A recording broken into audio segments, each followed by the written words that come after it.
In the ancient land of Canaan around 2000 BC, Abraham, now over 100 years old and living in tents as a nomadic patriarch with his wife Sarah, received the long-promised son Isaac, a joyful boy full of laughter whose birth fulfilled God's covenant to make Abraham the father of many nations.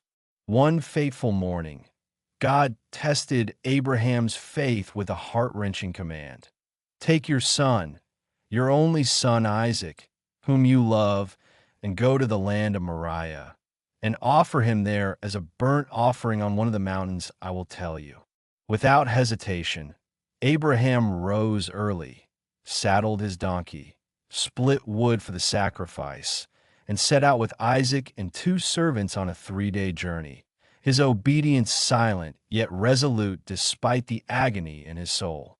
When they reached the foot of the mountain, Abraham told the servants to wait, placed the wood on Isaac's shoulders, took the fire and knife himself, and climbed with his beloved son who innocently asked, "Father, here is the fire and the wood, but where is the lamb for the offering?" Abraham replied with trembling trust, "God will provide for himself the lamb, my son."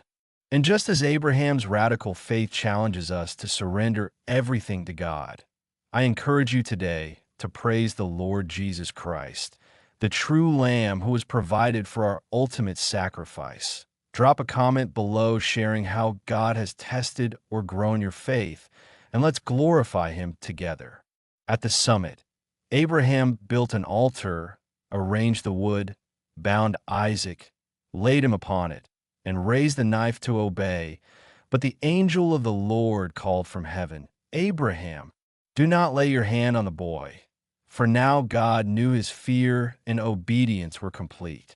A ram caught in a thicket became the substitute offering, and God renewed the promise to bless Abraham's offspring as numerous as the stars, foreshadowing the greater sacrifice of his own son on that very region centuries later.